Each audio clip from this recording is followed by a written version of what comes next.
Well, hey everybody, how you doing? Dave Fennou here. Another Wednesday, and here we are again. Another Ask Dave Fennou Anything. Uh, Want to remind you, all the Ask Dave Fennou Anythings live on my YouTube channel, Dave Fennou Voiceover Training. So you can always go back and see an episode that you missed, or because we talk to so many people that have so much information, it's a great learning ground, and it doesn't cost anything. So please, uh, YouTube channel, Dave Fennou Voiceover Training. Like and subscribe if you are interested in voiceover coaching with me, davefennoy.com. Click on the Study VO tab at the top, and away we go. Just a reminder, VO Atlanta coming up next week, starts on Thursday. So next Wednesday, I won't be here because I'll be on a plane flying there. I'm pretty sure it's probably sold out by now. I was talking to somebody the other day that said most of the classes that they want to take were sold out. But there's plenty of free stuff, plenty of presentations that people can do for free. And actually, one of the most important things you can do at VO Atlanta is talk to people, is meet people, is to develop friendships. This can be a very lonely business. We become hermetized in our booths, in our offices, auditioning and working and not getting out. This gives us a chance to commune with people who are going through the exact same things you are going through, because your mama, your daddy, your girlfriend, your boyfriend, your husband, your wife, they don't understand. But those of us who are doing this, we do. I don't do many audiobooks. I turn them down regularly, but I accepted this one. It's a great story, The Unexpected Danny Green. It takes you from the American South to Manhattan, Harlem to Hollywood, around the world. Amazing story, and you can check it out at Amazon and Apple Books if you are into audiobooks. And that said, let's talk to my guest. And there he is, the one, the only, George Whittam. What's going on, George? Hey Dave, happy to be here. Happy to be back again, and love doing live stuff. It's just so much more exciting. That Oh, whole flying without a net is way yeah, more exciting. yeah. Well, you know what? You get the real. You get people off the cuff. Uh, so often we're trying for perfection, Yeah, and I think, like with human speech, there is a perfect imperfection right. when we do it live. There The is, way there we is. speak, a writer is going to write perfectly. All the commas, all the periods, everything is right in place. And Yeah, if you speak like that, you don't sound real. it's So true. It's true. there we go. Well, let's talk about you. And I've known you a long time. Uh, Yeah. you got into this business in 2005.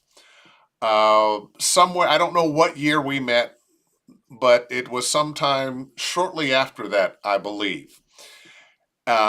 And you kind of came on the scene. You were the first guy that I knew of that was, hey, I'm all about voiceover. Now, I know you went to school, you were doing some other things with sound. What brought you into voiceover? How did you make the decision that being a tech for us voiceover people was going to be your thing?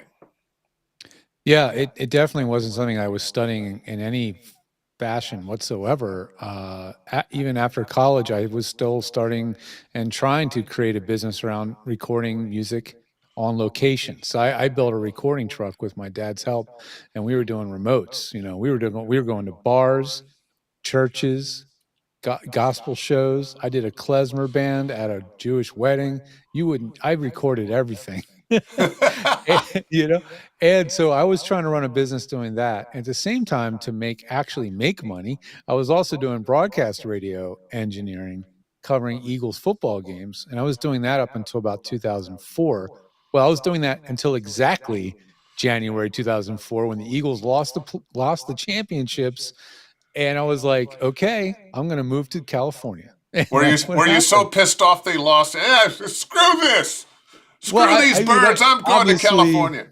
yeah, obviously, I already had those plans in place. I mean, it wasn't like I'm out of here. But the plans were in place for me to either stop in Houston, work the Eagles game at the Super Bowl, and then continue on to LA, or just drive to LA, and that's what happened. And so after being in LA for a while, I was trying to work in the film industry, doing film sound mixing, and it was going okay. I was doing some pretty decent jobs here and there. Occasionally, I would get paid well to do a job. I was trying to get into the local union. I was trying to go union, and it just wasn't working out. The films that I was working on were getting close to flipping union. We'd be a week or two out from day one of the shoot, and they'd send an email. So sorry, the executive producers pulled the plug on this because costs went out of control. Blah blah blah, and I was like, this sucks. Well, while that's all going on, I got to be working with a few voice actors.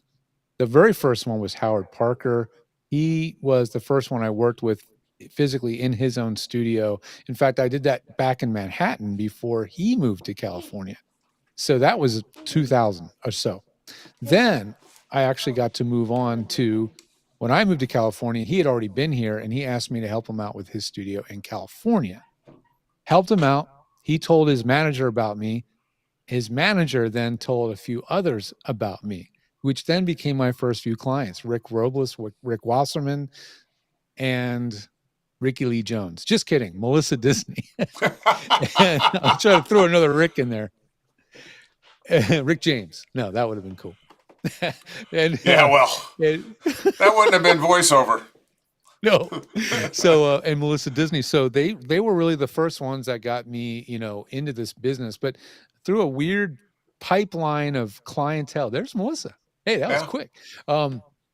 Through a weird pipeline of connections, it was really working with Don LaFontaine and going to his house and troubleshooting his buzzy microphone issue that he had, where it was really dawning on me like, man, you got to drop everything. I would be on set, literally on set, and I'd get a text or a call on my phone from Don, and he'd say, "Can you help me with something?" And then I'd hear on the walkie, "Hey, you already have a job. Shut up." you know, and I was like, hmm. And How when long did things, it take before you walked away? what I think what it really took was there was two features I was booked to do. Each one I could have made 12, 15, 18 grand. And both times the plug got pulled, the Yeah. rug got pulled. And I was like, I can't take this anymore, man. This is breaking my heart. It's stressful. I can't deal with this. And that's when I was like, I'm going all in on this voiceover thing. Don told me nobody's helping him with his studio. You're it. And I'm like, this is insane. And Nobody's and, doing and this. you know what? About 2005 was about the time that ISDN had become the Big thing, time. especially for promo guys.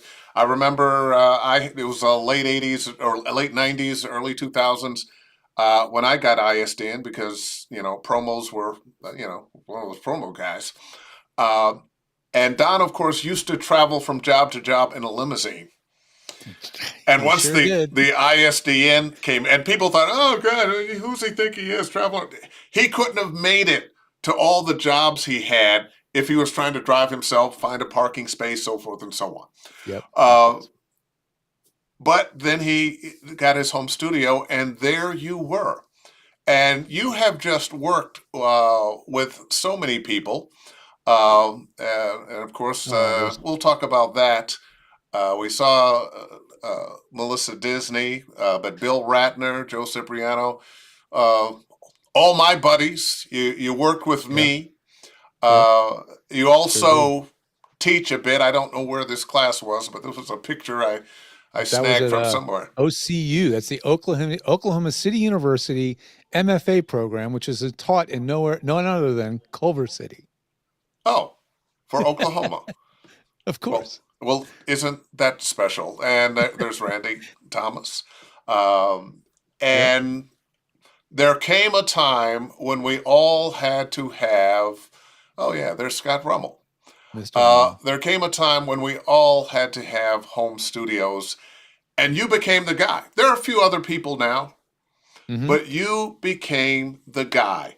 And I'm just going to, Don was a good friend of mine. How was it working with Don?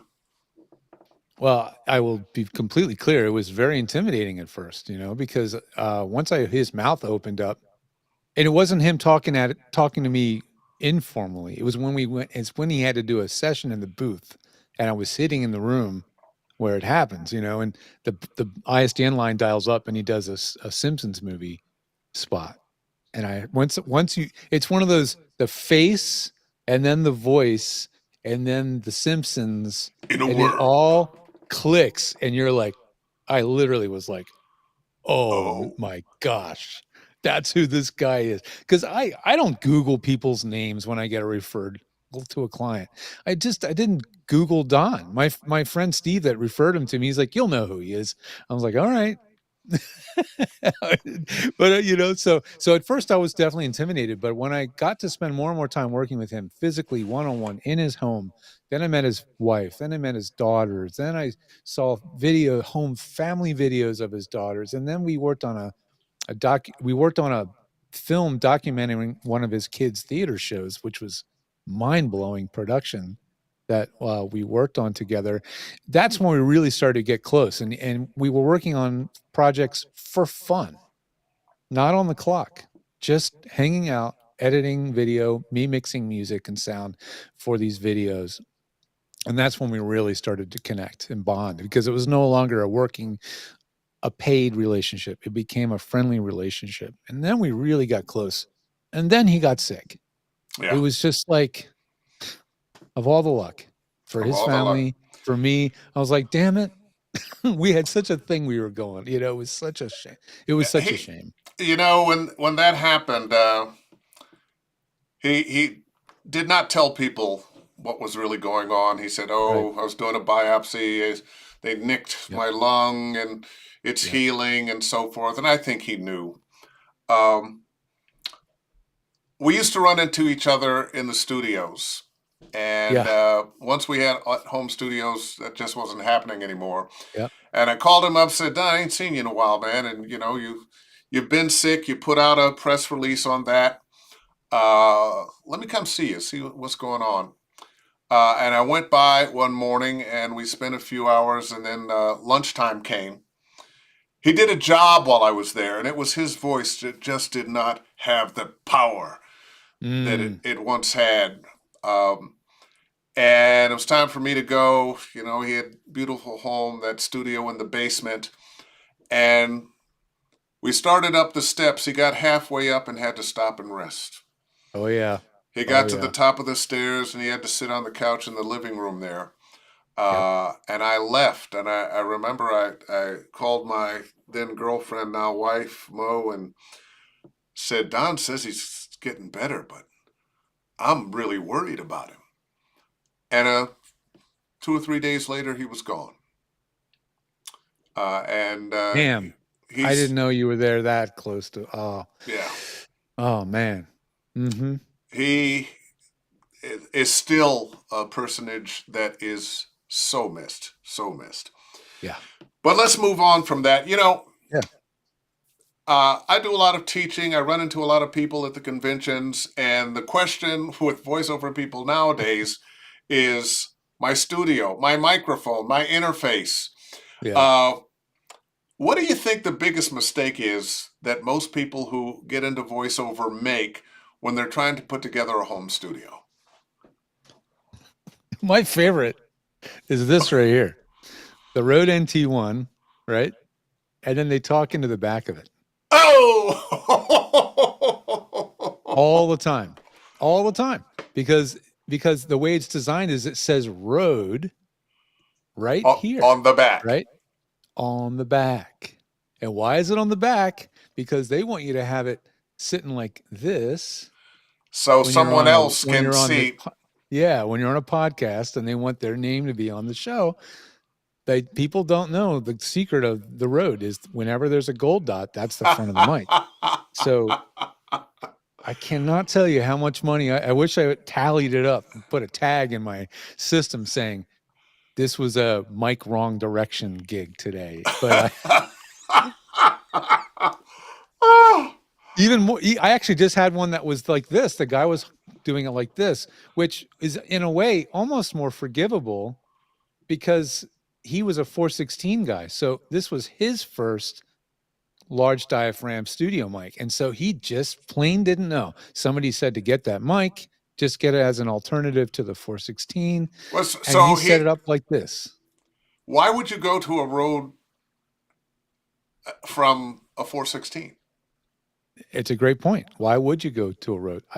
Honestly, I don't really know, but this is the problem is you guys, is so many of you in voiceover take advice from just another fellow voice actor and just take it as gospel.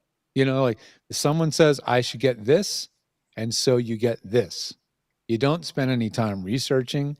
You don't talk to a professional consultant. You don't even like spend 5 minutes asking on Facebook. You just buy the thing. And this is what happens. And it doesn't mean you get bad advice that way, but it does mean that you're throwing spaghetti against the wall, you guys. You don't know what's really going to work. You don't even know why you got that mic. In fact, the NT1 and the 416, they sound pretty damn similar.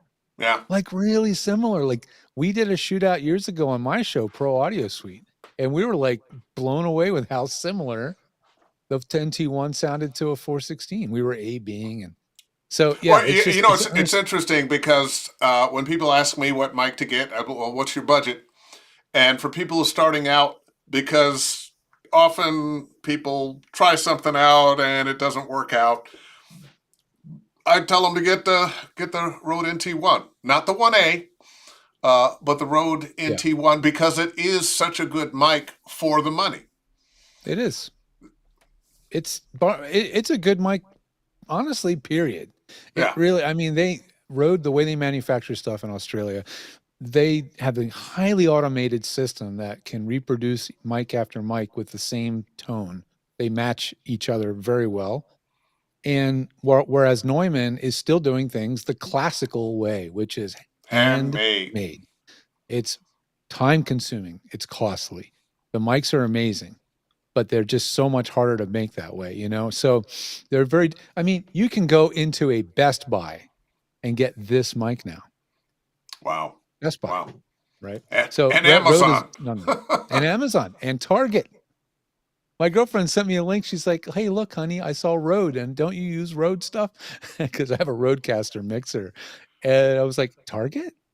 What?" Wow, So wow, yeah, that's what's happening. But yeah, so using another, if you're going to have a second mic, understand why you should have a second mic, and if you can't hear the difference with that second mic, or worse, it sounds worse than the first mic, don't use it. yeah, Just because you have it yeah. doesn't mean it's going to sound better, you know? So yeah, each mic is unique and they all respond differently to proximity effect and plosives and sibilants and the room. That's a big one, right? How the I was mic gonna. responds to the So room. many people, I think, often don't understand when they get started that the most important thing you need to do is have your room acoustically treated. Yeah, And that sounds expensive, but it doesn't it's necessarily not. have to be. What are some of the ways that No. someone can get their room acoustically treated for on a Mhm. budget? Yeah.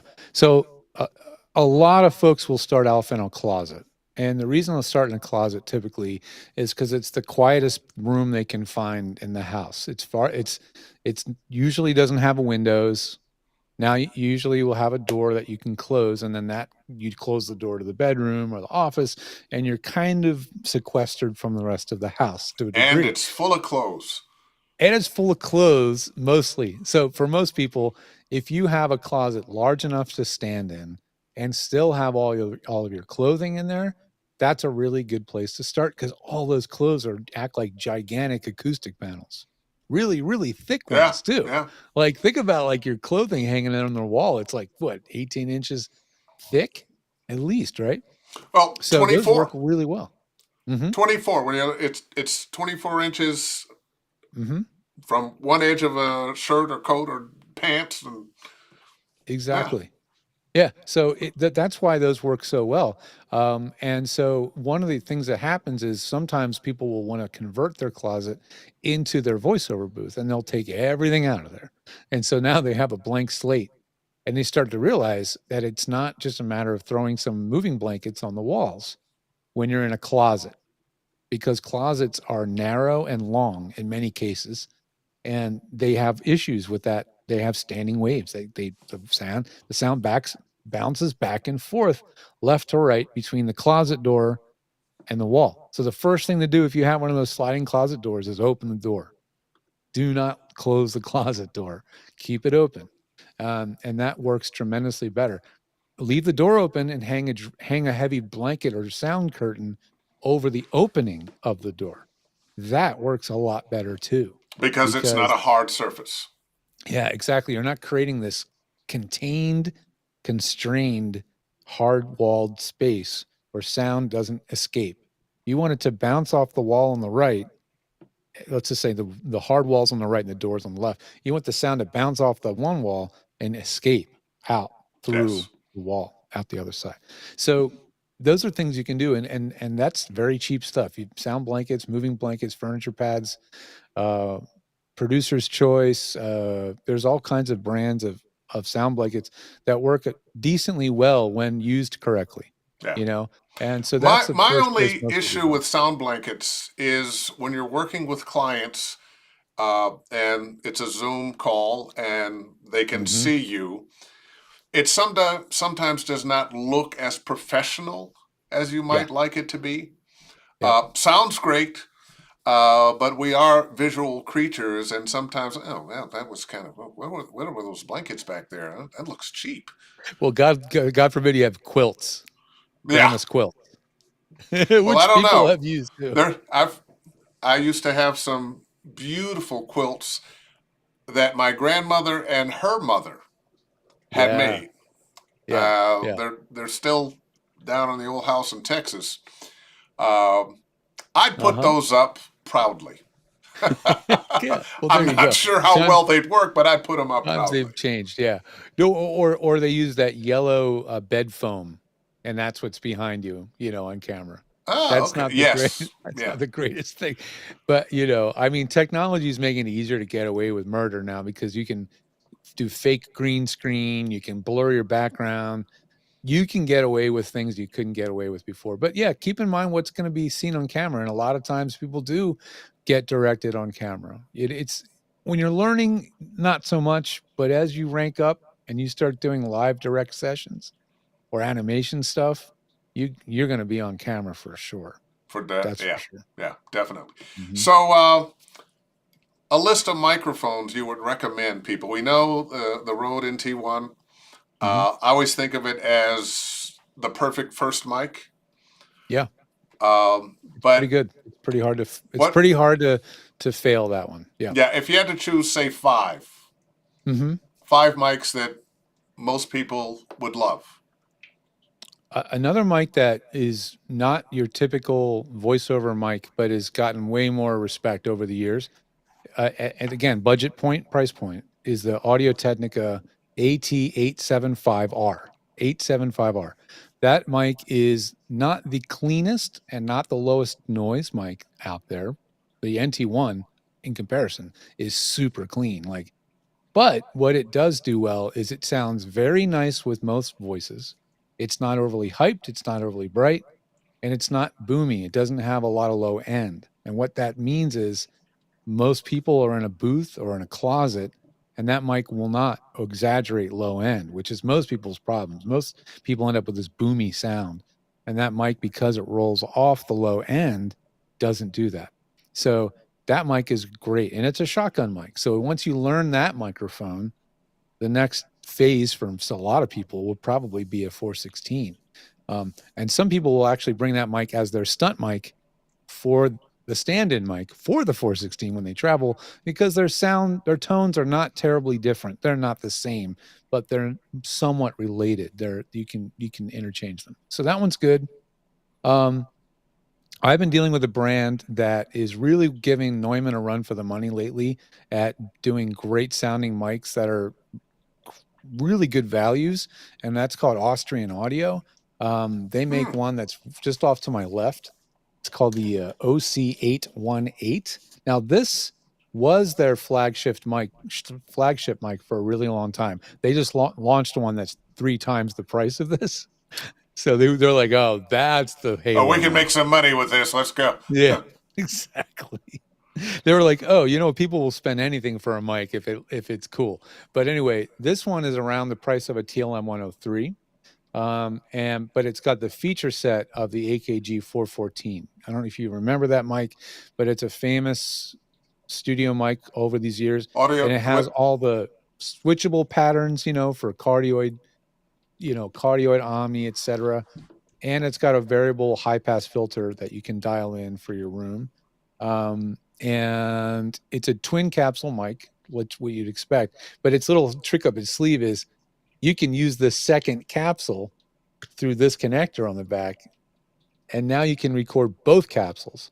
And why would you do that? Well, that lets you do a lot more with tone control, pickup pattern adjustment. That's where it gets really geeky.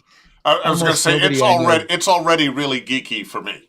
Yeah, most voice actors would never bother doing that. It can do it, but most people will just set one of the pickup patterns. They might use hypercardioid or cardioid and go and be done with it. The thing about this mic is it has a really nice tone as well. It's not overly bright and And sibilant what and is it harsh. again? I'll jot it down. But I have a mic OC, collection. I'm not going to buy another mic, but I'm writing it yeah, down anyway. it's the OC818. Now, this is a 1200-ish dollar US mic. They make a single pattern capsule one called the 18. Hmm. And that one's around 699. So maybe that's sort of like their TLM 102 Yeah. equivalent mic, right? And then they have a 16, an OC 16, which is their not made in Austria mic. That one's made, I think, probably in China. And that's on the $400 price point. So they're trying to like hit these different price points, but their stuff's nice. Um, Also, if you want to go LA local, there's a company called Mojave, Oh yeah. and Mojave makes really nice mics. Their I, entry point is the I've MA50, I've got one of those. Or it's a Mojave. That's not the one I have, but maybe the 201 or the 201 FET, yeah. right? They have a range of, but their MA50, which is a very affordable $500 price point, is a really, really sweet sounding microphone. That one's great too. And then my buddy Derek from Vanguard, he does one called the V4, the Vanguard V4, and it's also in that 699 price zone. Um, Switchable pattern, dual diaphragm mic, and it's a beautiful sounding mic too. But honestly, the NT1 is it's just such a killer because it sounds so good. You have to spend some real time in your studio and learn your chops and learn your craft before you start to find nuances about that mic that maybe doesn't match your voice. But that takes that takes Takes a a long while. time. Takes a Yeah. while. You really need to get one mic and learn that mic thoroughly A before couple you want to years blow it ago, on a lot of mics. I, I think it was just before the pandemic.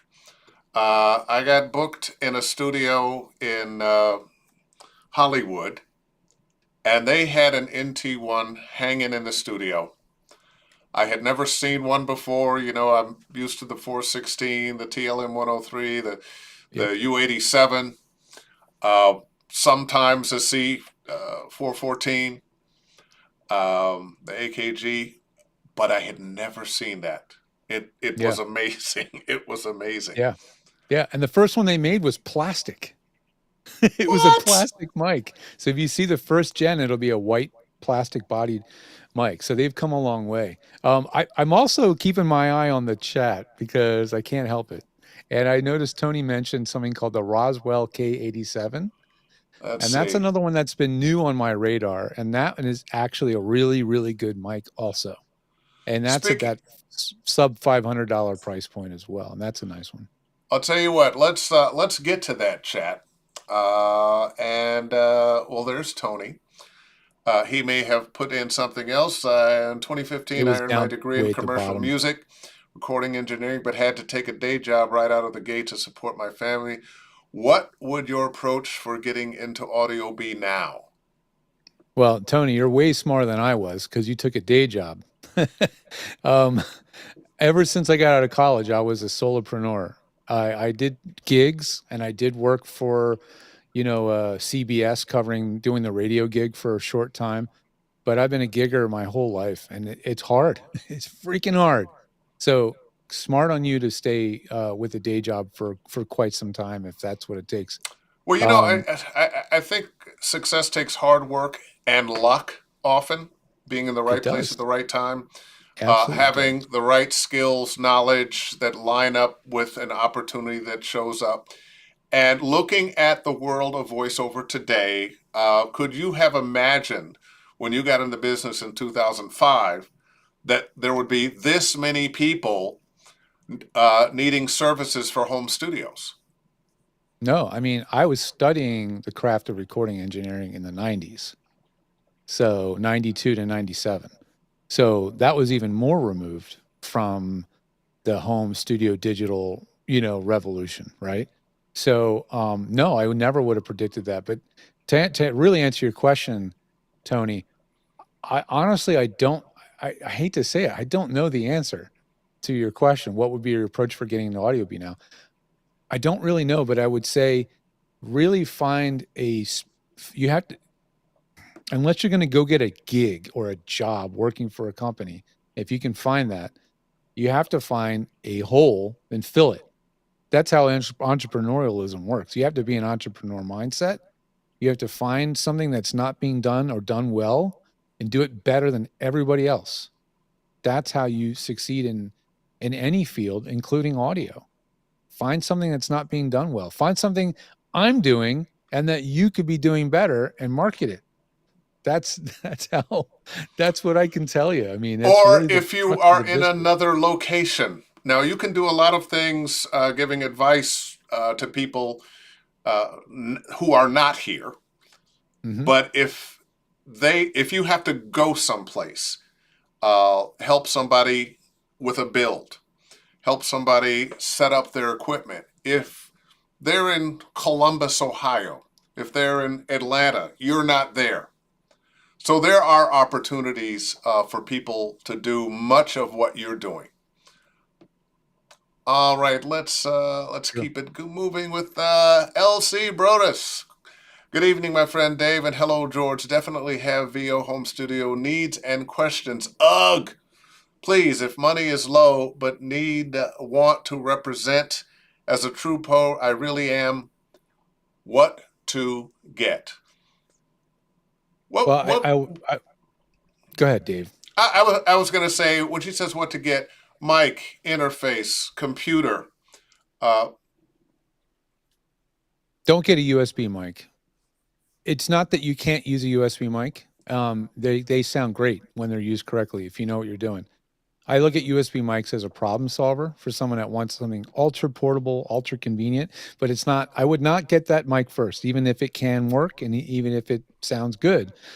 Definitely get a mic that uses an audio interface. And why is that? Because one, you'll have better control over your gain because you'll have another control box, a separate from the microphone, that where you can adjust the gain. This Rode is also a USB mic, and a lot. But the problem that this mic and a lot of other USB mics is there's no gain controls on the mic to fine tune the gain. So they really are problematic when you're trying to get things set up. So use a mic like the NT1. Now there's by the way, there's a secret. There's a secret cheaper NT1.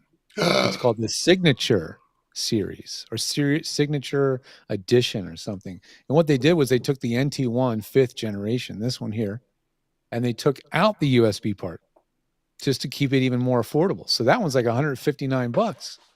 It's the same mic, sounds great. you know? So you can get them. And they're gonna not be disappointing at all. And then get yourself an audio interface. I know the Scarlett 2, Scarlett Solo is popular. I would prefer the SSL 2 in the $179 range. You can find the original SSL 2s out there for cheap. The Volt 2 or even the Volt 1, which is the very, very basic level of the Volt, also really, really good on the sub $200 range. And now you've got a good mic and a good interface. Get a good mic cable. I like. There's a brand on Amazon called World's Best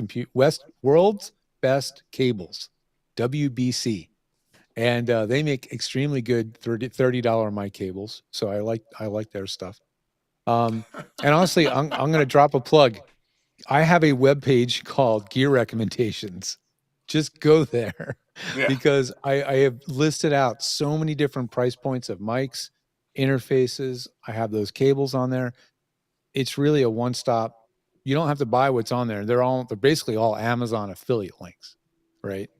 So I get like $2 when you buy a mic, whatever. Well, It's and nothing. you know what? This is great because so many people are getting, as you had mentioned earlier, advice from one person.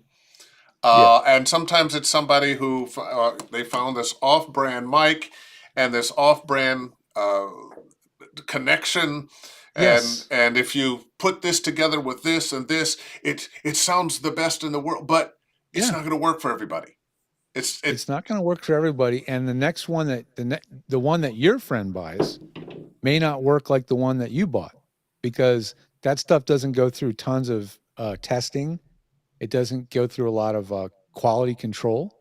So your friend might get the same $50 USB interface from China, and it may not work well or sound terrible. oh So boy. that's the problem. There are definitely lucky strikes in terms of gear you'll find, and you can build a studio really, really cheap. But it's way less likely you'll nail it when you do it that way. And that's why when you go on my page and look at my recommendations, you're not going to find Moano or Newer or some other of these weird off-brand Who microphones, even just though they can sound started good. selling microphones that they're buying in China, cheaply made, to fit this new Yeah. cadre of people doing shows online. Or Everybody Timu. wants to have a webinar now.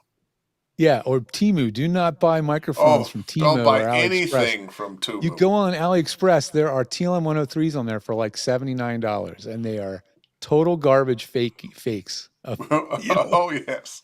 So be real careful. Got a question here. Sheila Morris, VO. I'm changing over from a 416 to a Focusrite to TLM 103 and Apollo Twin. Do I need to set up an entire new recalibration and elements? Well, I'll go one step backwards. Always ask why. I will always ask why, right? Dave, you are the exact prime example of this, right? You have a 416 and a 103 and an Apollo Twin and something equivalent to a Focusrite, right?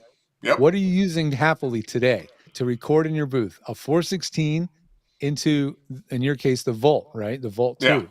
Yeah. That's similar to the Focusrite. Make sure you understand why you're using the gear that you're buying, right? Why are you doing it? Because the Apollo is way more complicated to use than the Focusrite, way more. But I will tell you this: if you really, really want to use the Apollo, you're like stubborn as hell. I get it. Some of y'all are stubborn. You're just like, no, man, I bought this thing. I'm going to use it. I'm not going to let this thing beat me. I'm like, okay. Yeah. Then You know, I have hours of videos on using the Apollo on my website. 6 hours worth of content. You can dig in. I have an Apollo Quad Yep. that right now is a paperweight because I had to buy a new computer because my iMac from 2017 finally gave up the ghost. Yep. Uh, and I wanted another iMac, but they don't make it with the big screen anymore. So I went Right. for an M4 Mac Mini, Right. which came with their newest operating system, and almost nothing was working on, and it turned my Apollo Quad into a brick. I know, I understand now that I can use it. They've updated so it can be used. Yeah. But I had the Volt 2, Yep. so I put it in there. It doesn't need software. It Right. it's a single unit, and it sounds great. And it was Right. no fuss, no muss. And I realized I didn't need to spend $1,600 for the quad. I think that's what I Yeah. paid for it. That Yeah. the $240 I spent on the Volt 2 does everything I need it to do. Mm-hmm. And, you know, I've been doing this for damn near 40 years. And every now and then I find out, yeah, I can learn something too and actually Well, save some money. I set up somebody I knew had a Volt too, and I set it up for her, and I used it, and I thought it sounded great. The reason I like the SSL2 is it has a headphone monitor blend knob that I find really, really handy for if you're on Zooms or you're on Source Connect sessions and you need to dial in how loud you are in your cans versus how loud they are. You know, you hear the three beeps and it's like splittingly loud, or the talk back so loud. You can just twist a little dial and boop, turn down the studio. Uh, That is something that's missing from the Volt 2, and that's a little annoying to me. I wish that knob was on that thing. That's Yeah. Otherwise that thing works great. It sounds amazing. The vintage mode on it sounds great. You know, it has a lot going for it. So, I use it in vintage mode, and it just works. Uh, let's talk about beyond uh, blankets and acoustic foam. What do you like in terms of booths? mhm, mhm. So booths. The step up to getting a true sound isolation booth is a big, big step in cost, right? You're going to be if you Right now actually is a great time to buy used booths because it is a buyer's market, my friend. If you're going to buy a sound booth, go on Craigslist, go on Facebook Marketplace, go on because there was a lot of people getting rid of them after the pandemic. So I will tell you that. Start there. Now, in terms of what features and what you're looking for, don't buy one that doesn't have any pedigree behind it, meaning buy one that has a history of excellence, right? Whisper Room, Vocal Booth, Studio Bricks. These are brands with a pedigree and a history. The company that makes these certifies them to perform to a certain amount. And that's very expensive to do, by the way, to have them tested and certified that they will perform the way they're designed to. And that's what you want to look for. Each of these booths have pros and cons, and they all do certain things very well, other things not so well. And so I have a blog post on my site. I have a little AI. There's a little head on my website that floats at the bottom right. And if you click on my little head, it pops open this AI driven search bot thing. Type in there, what's the best sound booth? Because I have a whole blog that will come up right when you type in there, and it explains and contrasts all these major brands and kind of gives you the pros and cons because they all have their they all have different pros. Like the Studio Bricks looks amazing, well designed, really impressive industrial design, but not fun to deal with the shipping of it and the logistics of delivery. Not fun. It's just not a good experience, right? Um, so like versus Vocal Booth, not as pretty, you know, it just looks kind of plain Jane, but they're so great to work with as a company. You know, they're nice to deal with. They Delivery logistics is better. Just there's so it's pros and cons to all these different brands, you know, and so those are things to think about. But start looking at the used stuff because Yeah. it's a good time to buy a used booth. You know, I in my old house, which is now burned to the ground, I moved from there a dozen or so, well, more than that ago. My old house in Altadena gone, and I Oh, it built my is. That's your yeah, neighborhood. yeah, it's gone. Oh, I built my own studio, and there I had borrowed some room from a storage room connected to the garage, and it was a nice little booth. When I moved into this house, uh, I went online, kind of like you said, and looked for a used booth. I found a Whisper Room that a guy had for sale for $3,000, 5 by 7. Would have cost me $9,000 to buy it new. Cost me $1,400 to have it shipped from Chicago, where he was, and it's sitting behind me here. The thing just works. I really love it, and yet I know that it's not perfect. None of Right. them are perfect. None of them are completely soundproof. Right. But Yes. when you experiment, put the right acoustic foam or in it, you can make it very, very good, and it's very, very good. It passes Yeah. all the tests. Yes. Uh, Yes. Absolutely. Here is Smack Lewis. I just started using the Townsend L22 Sphere, and I love it. Such a cool mic when you get someone to dial it in. Before you answer, I bought one of those to check it out, and I ended up selling. It's a great mic, uh, but I felt like this is just too complicated. I don't need all that it does. What are your Hmm. thoughts?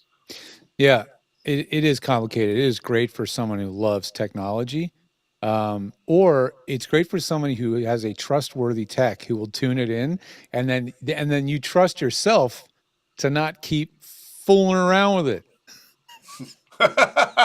Set it and Stop forget touching. it. Yeah, stop touching those controls. Stop doing this because this microphone does is it really needs to work in concert with an interface to make it really feel like a complete system. So it really has to work with like an Apollo solo or a twin or something to really get it to to allow you to hear what it can do real time in your cans. It's got to have an interface like the Apollo to do that. It But needs two yeah, channels. and it does need two channels, just like this mic I showed you earlier, where it has an output on the back. That microphone has one output on the bottom, but it splits out to two cables, right? So same idea. So it requires two channel interface and it requires a very special plug-in. And but once you have that, you can get the sound of a U87 or an original U87 or a U67 or a 416 or a TLM 103. Like it models all of these microphones rather faithfully, like very faithfully. But you're now completely married to this very cumbersome setup. You have to have this very large Sphere L22 and you got to have the Apollo. And if you want to travel, guess what? You want to get that same It, sound. It's going you to be ain't gonna tough. get it. David K, one of my clients, actually does travel with an Apollo Solo and the L22. I took his rollerboard computer bag, cut foam, and made the perfect case to hold that gear so it doesn't get damaged in travel because that stuff is not, especially that microphone, does not like to travel. No, It no. is very fragile. So it's an amazing gadget. It really is cool. And for a studio producer who wants to have the sound of a lot of mics on hand, it's a great way to have a lot of mics virtually. But it's a little overkill for a typical home voiceover booth. Yeah. It's funny. I think too often we're too concerned with uh, the sound of this mic. How do I sound on this mic? And it reminds me of playing tennis and missing a shot and looking at the racket when it was Yeah, yeah. it was me. It was me, not the Is there a hole racket. in this thing? Janice Johnson Hunter. Hi, George. Please recommend lightweight travel gear. I can use one away from my studio, waiting for my teen in the car. Oh wow, uh, you're really you know, I, hardcore when you. I have a travel studio. I want to hear some of your thoughts on what you would recommend for a travel studio. Well, I'd say one of the OG USB travel mics is definitely the Apogee mic. It's now called the Hype mic. That's Yeah. the current model. Um, but I've honestly I found a mic that I feel like Rode outdid them with their Video Mic Go 2. And you're thinking, video mic? What the heck? Well, I mean, think about it. The 416, that was a video mic. That was never intended to be a voiceover mic. That was intended to be on a boom. I'm gonna disagree. It was a voiceover mic for actors on set. That's one of the Yes, things yes, I love yes. about it. It was designed for the human voice. You're right. It is a voice mic, exactly, but never intended to be used like we use it in voiceover, you know? So, but what we're doing now is we're just adapting video mics to do voiceover work. And the video mic Go 2 from Rode for $100 is surprisingly good. It's like it's an amazing little mic. It's very small. I don't have one because I gave mine to my daughter. It's in her little at home kit. And it's only about that long, like 4 or 5 inches long. And then it has a USB port that plugs into the computer or your phone and sounds shockingly good. It really is a surprisingly good sounding mic. Very light, very compact. And it's one of my faves. If you go on YouTube, type in Georgia the Tech video mic Go, you'll find my little review about it. I did a review about that mic laying in bed sick with COVID a year ago. And I was bored out of my mind. And I was like, I got the mic and I'm like, well, I guess I'll lay in bed and do an unboxing. Never will do that again. That's how not my about how about a travel interface? travel interface. Well, it depends on what you're trying to accomplish and what you need to do. I'm going to obviously be a little biased about this guy because I think this is the ultimate travel interface. This is the Passport VO, but it's $700. Okay, so it is not your typical throw it in your bag and forget about it interface because it's even though it's small and travel friendly, it's really like the center of a full on studio. It does way more, but they make a much smaller, more compact version that's called the MicPort Pro. And that thing sounds incredibly good. And it's a really good sounding and very small interface. Now, if you want to go even cheaper, Shure makes one. I think it's called the X2U something, something, something. MVX2U. I think that's what it's Is it that called. little cylindrical thing? It's not even a cylinder. It's like a little stubby thing that just clicks into the end of the mic and just basically converts it to USB. Yeah. It has no knobs, nothing. It just clicks into the mic and plugs in with a USB cable, and then everything else is done in a software control. So you have to install their little app, But it lets you set up a high pass filter and adjust the gain and stuff like that. And that's the smallest USB interface I've ever seen. It's I works. I've got a question. Um, you can always with you can always add reverb. You know, Right. how is it that nobody has figured out a way that you can be in a room with sound bounce and eliminate the bounce? They're working on it. There are more and more de-reverbing plugins like Isotope makes them, Waves makes them. It's getting better and better. And now because of machine learning and AI, they're getting extremely good. They're getting much better. But it's one of those things is you know what you can get away with. The more of a pro you are, the more gray your hair is, the more you know what you can get away with in your studio or when you're traveling. You Yeah. know what sounds good enough to get the job done. And these plugins all can get you sound that's good enough to get the job done. But for the critical work, commercials, video games, those high budget projects, they're not Yeah. going to be fooled. They want pure, clean, unprocessed audio. What do you That's what think? they What do want. you think of the Chaotica eyeball?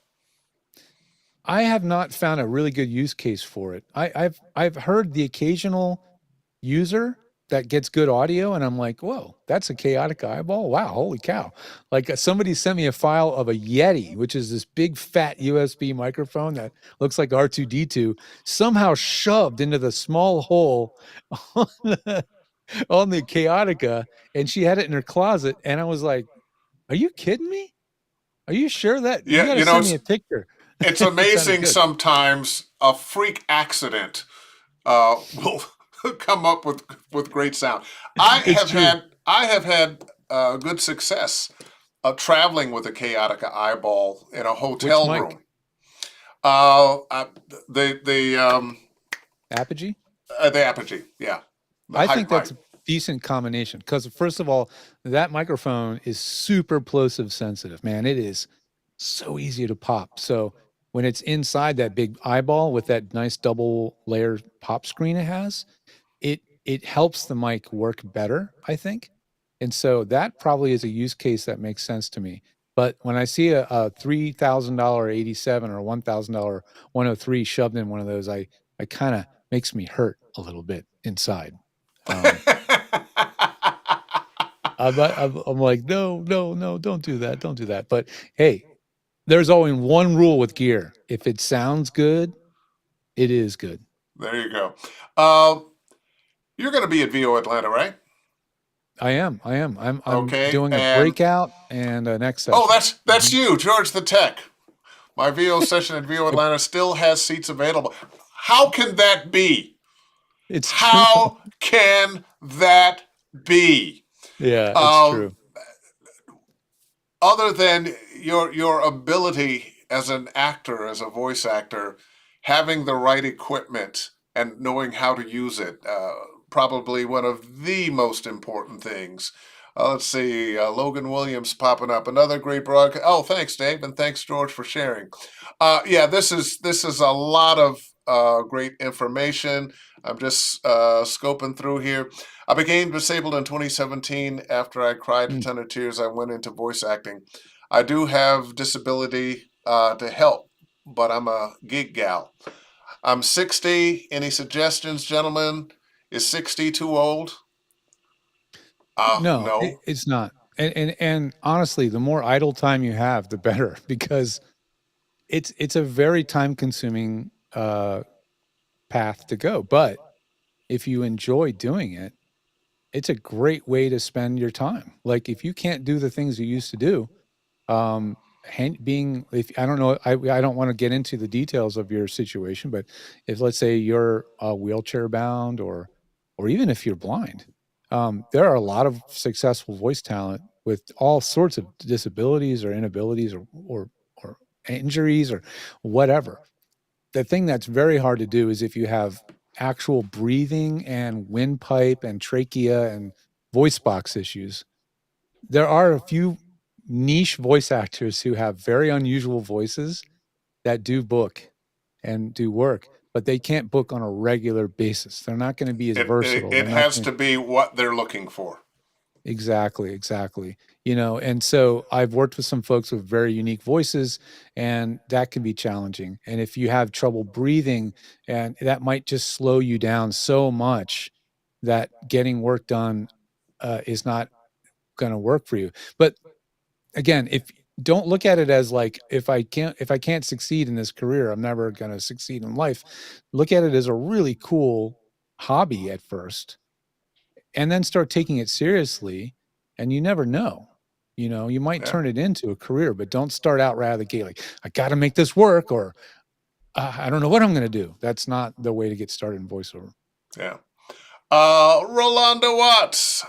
The Hey, Apogee Ro. has the Apogee has gain control on the mic and it's a USB. I love it and wonder what George would say. Yes, that does have a gain. That does have a multi-function control on it. So it can be a gain and it can be a headphone level.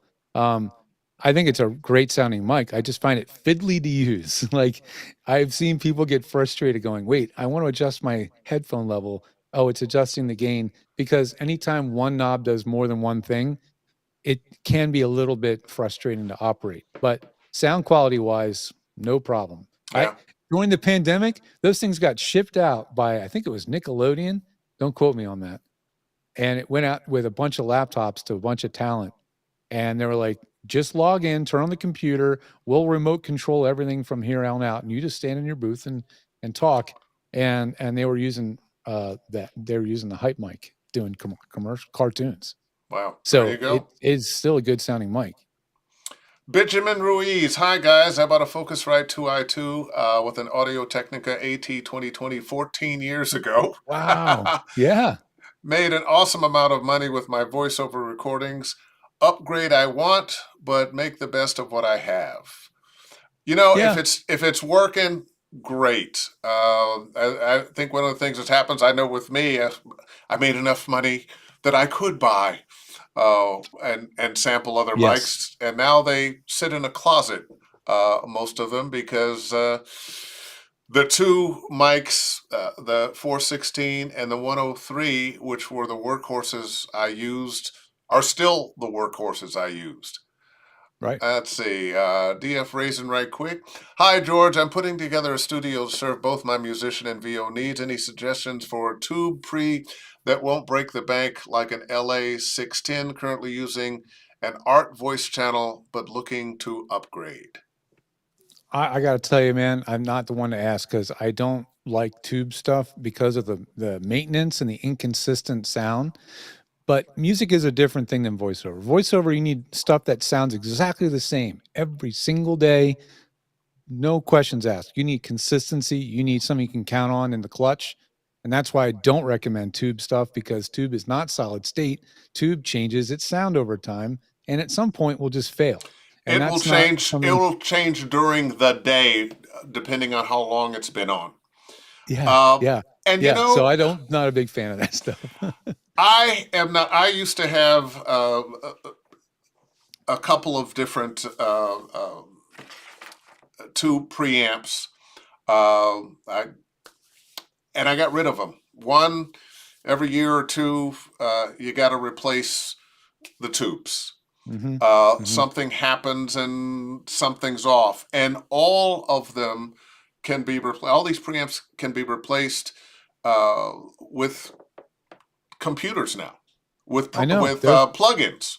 there's plugins that will emulate what that tube would have done to your audio and let you fine tune Yeah, how much of it it's doing and the and nothing's color going and to change. yeah. So Nothing's going to I change. honestly I don't go hardware. Leave that to the engineers that's their job and they buy the gear because that's what their clients want. And but if you're working at home, I wouldn't fiddle with that stuff. Honestly, I feel the same way Dave does. Yeah. Now listen, we're a little bit over time. I know you said you could stay. I'm not going to keep you much longer, but I want you to tell me about GTT. What GTT is? George the Tech. What the I heck know is it's George the GTT? Tech, but visiting your website, Yeah. uh, there is so much that you offer for the voiceover community. I'd like you to, Here's let my pitch. everyone know what's available for them. Here's my pitch. Um, if you head to georgethe.tech, that's the website. It's on my wall back there. If you head to georgethe.tech, you're going to be first confronted with a lot of information. The front page, you'll see the first thing I have on there right now, because we're featuring it, is our membership program. And if so, if you're the kind of person that likes to have a small recurring monthly charge that gives you ongoing support, meetups, and tech support and education, that might be for you. But if it's not for you, go right to the getting started, start here button, and you'll fill out a form, and that will take you to my very amazing guy that helps out with us. Helps out. He's like our concierge. His name's Rich Green, and he will take your questionnaire and then tell you what you should do. He'll say, you probably need a sound check. You should send your audio sample to George and let him listen to it and evaluate your situation. You're not sure if your room sounds right. You're not sure if the mic is being used correctly. A sound check probably makes a lot of sense, but he will direct you to the right thing, the right next step, so that you're not getting lost in a sea of stuff. As I mentioned earlier to Dave, there's my virtual George. It's an AI robot that I built from my own website, and it will not hallucinate. It's not going It to won't hallucinate. lie. It No, won't make it's only stuff going to up. no, it's only going to make it's only going to make it up if I made it up, right? So, and if you click on my little head and type in there, you can search for a tremendous amount of resources that are all free on my website. And if it's not something that the website does for free, then it will direct you to a service that would help you. And that's, I can tell you, is really useful if you're not afraid of using a chatbot. Again, it's my chatbot. It's not ChatGPT. It's not. It's my own knowledge base, and it will help you find answers and get you down the road much more quickly. So I recommend that as another resource on there. But sound checks are the number one thing. $40. It's the best money you'll ever spend because you'll get my ears, and I've heard 4, 5, I don't know, 6,000 voiceovers, actors, and Well, their let me ask you studios. on that sound check. You tell them, oh, something's wrong. This isn't right. Do you tell them how to fix it? I will tell them very basic. So, like, if I hear that the mic placement's way off, I'll tell them your mic sounds like it's too far away. Move it in closer. I will say your mic sounds like it sounds like the mic you're recording is on your laptop. I will tell you, check your interface. I will tell you if your acoustics are way off. I would recommend this or that. That's really the extent of what a sound check will do. If you sound great, I'll tell you, you sound great. I get samples 1 in 5 or 1 in 6. It sounds great. I'm just like, good But job. you could also tune up a person's system. Yeah, That would yeah. be a different charge. There's consulting. That's like a booking. You can book time with me on Zoom, and we will sit down via Zoom, and I will go through all your gear. I will answer all your questions. If you're in the city, if you're in the LA area, I'll come to you physically if it's worth it. Honestly, for most people, it's not. But I can do that. But the Zoom consulting is really where it's at. And if you're getting an Apollo, there's an Apollo service on there. Definitely check that out because it's the shortcut to getting your stuff together because it's a pain in the neck as Dave will tell you. And we and me and Umberto Franco, who's on my team as well, Tim Friedlander, who's also one of our tech team members, the co-founder of Nava. Um, he and we all know that Apollo so well. We've got that thing locked. So we will walk you through dealing with your Apollo problems and get You it all you have optimized.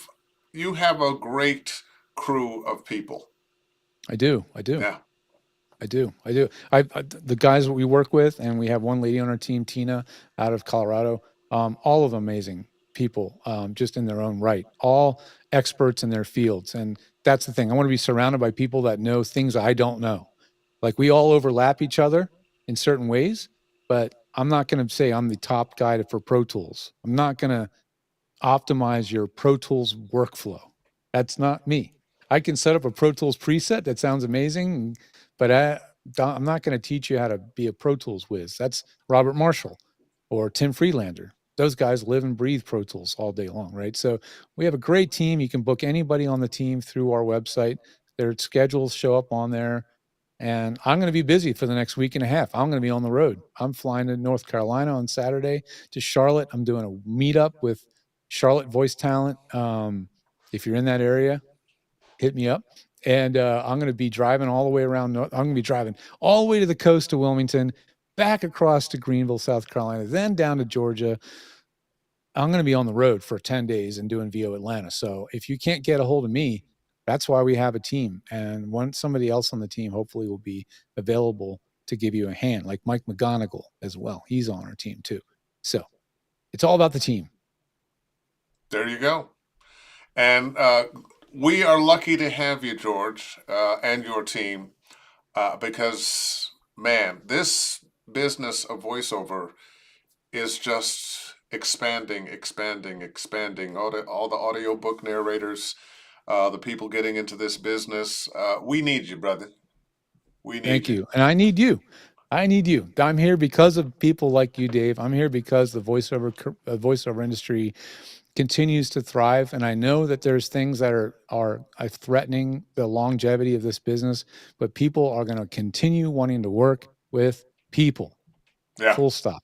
absolutely. It's just because synthesizers in the 80s came out didn't kill off orchestras. You know what I'm No, saying? yeah. So, When I go listen to music, if I see a band, I'm happy. yep, I'm I real happy. agree. Let me see that keyboard. Let me hear those horns, the guitar, the I bass agree. player, the real drums. I Love agree. it. I Love agree. it. I Love agree. it. Yep. That's what's happened. So happy to be here. Thanks for having me on, Dave. It was Hey, George, happy to have so you. fun. I will see you in Atlanta. I will see you in Uh, Atlanta. and thank you so much. I'm gonna let you go, and so I can get out of here. I got to go to a comedy show a little bit later on. Awesome. George the Tech, everybody. And wow, so much information. We probably could have gone on for another half hour or so. And then we probably could have answered all your questions, but you got enough. Check out George the Tech. Uh, I'm Dave Fennou. I'm about to get out of here. This and all the other Ask Dave Fennou Anythings live on my YouTube channel, Dave Fennou Voiceover Training. Visit, check this one out, check any others out that you want to see. If you're interested in coaching with me, davefennoy.com, click on the Study VO tab at the top, and we can get you in the coaching line. All right. Until next time. And by the way, next Wednesday, once again, I will not be here. Next Wednesday, I'll be on my way to Atlanta for VO Atlanta, doing a couple of workshops. I'll be on some panels. And if you're walking through the halls, just say hello. Love talking to you. So until then, till we see you again, book something.